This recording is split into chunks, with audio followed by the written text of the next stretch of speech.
Je vais te donner 3 erreurs à éviter quand tu veux faire un shooting et quand tu es musicien. Déjà, il faut que tu aies des idées visuelles. Donc, il faut que tu regardes ce que tu aimes, ce qui colle avec ce que tu fais. Et si tu sais pas du tout, tu demandes au photographe en fait. Tu dis voilà, mon histoire de musique, c'est le dark, le grunge, la poésie, le rêve. Voilà, tu viens avec des mots-clés et vous en discutez avec le photographe. Venir sans aucune idée, c'est pas possible.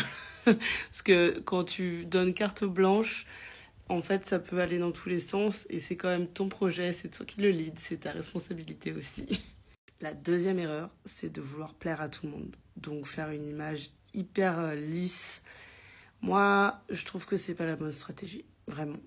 En fait, comme me disent plein de gens dans la com, vouloir plaire à tout le monde, c'est vouloir plaire à n'importe qui et c'est pas ce que tu veux. Toi, tu veux faire une fanbase solide, tu veux que les gens ils comprennent du premier coup ce que tu es en train de proposer.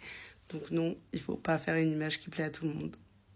Et la dernière erreur, c'est de penser que poser pour une photo, c'est être genre un petit bonhomme tout figé, statique. Non, non, non, ça n'a rien à voir. En fait, poser, c'est travailler ce que tu es en train de dire. C'est hyper important de différencier la chose. Poser pour des photos de vacances, c'est pas du tout la même chose que poser pour ton projet artistique. Ça n'a aucun rapport.